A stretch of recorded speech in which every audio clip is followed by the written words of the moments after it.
et bienvenue dans ce deuxième épisode du Dico du Coach. J'espère que vous allez bien car aujourd'hui j'ai plein de belles choses passionnantes à vous raconter. Est-ce que vous connaissez l'histoire du velcro?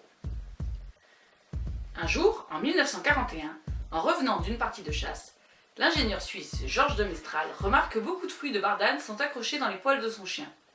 En observant le fruit au microscope, il constate que ses épines sont terminées par des crochets déformables. Cela lui donne l'idée de créer un type de fermeture rapide pour vêtements que l'on a tous eu dans les mains un jour ou l'autre, le velcro.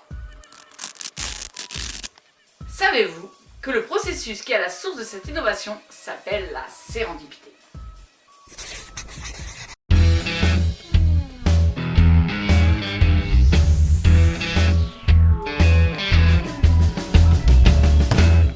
Le mot sérendipité nous vient de l'anglais Serendipity. popularisé par Horace Walpole en 1754 et tiré d'un roman d'origine perse intitulé Voyages et aventures des trois princes de Sérendip.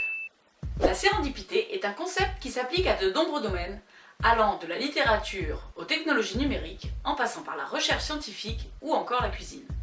Chacun de ces domaines présente sa propre définition.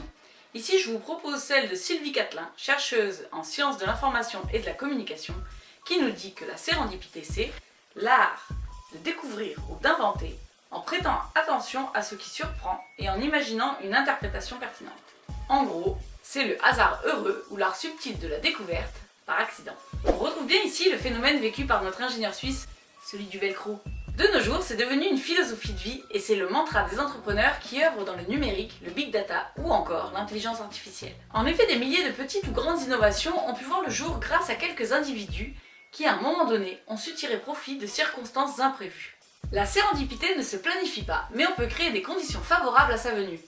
Les consultants en innovation dans les entreprises l'ont bien compris et parlent souvent de brainstorming ou de processus créatifs pour générer des découvertes inattendues. La sérendipité, c'est donc un mélange de hasard et de sagacité, le fameux Eureka. Avec la crise que nous traversons, la sérendipité pourrait être une solution pour les entreprises pour faire face à l'imprévisibilité et pour également réapprendre à saisir les opportunités au bon moment. Comme l'a dit Pierre Delbé, philosophe et auteur contemporain, dans l'imprévu se cache peut-être une opportunité, à condition d'être attentif et prudent. Ouvrez donc votre esprit et devenez moteur de découverte, c'est la clé de la réussite pour s'ajuster au monde de demain.